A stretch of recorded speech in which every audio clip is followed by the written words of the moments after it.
Proč stále plodící jahody přesazuju každý rok? Je to jednoduché. Truhlík bývá po sezóně hodně prorostlý a tak rostlinám dodám nový prostor k růstu. Zároveň si zkontroluju kořeny.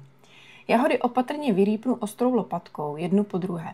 Pokud jsou hodně prorostlé, trsy jemně rozdělím. Kdyby vznikly nějaké vyčírány, nechám je nejdřív zaschnout a teprve pak sázím.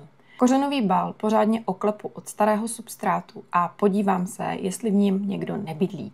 Nejčastěji to bývá lalokonosec, ten bývá hodně takhle uvnitř, a nebo podravý zlatohlávka a toho já tam najdu skoro vždycky, to už je taková stálice.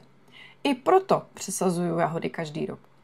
Nakonec jahodníky zasadím do čerstvého substrátu, dávám 4 rostliny na 80 cm truhlík.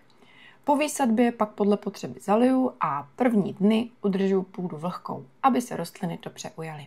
Zajímá vás k tomu něco dalšího? Klidně se ptejte do komentářů, ráda odpovím.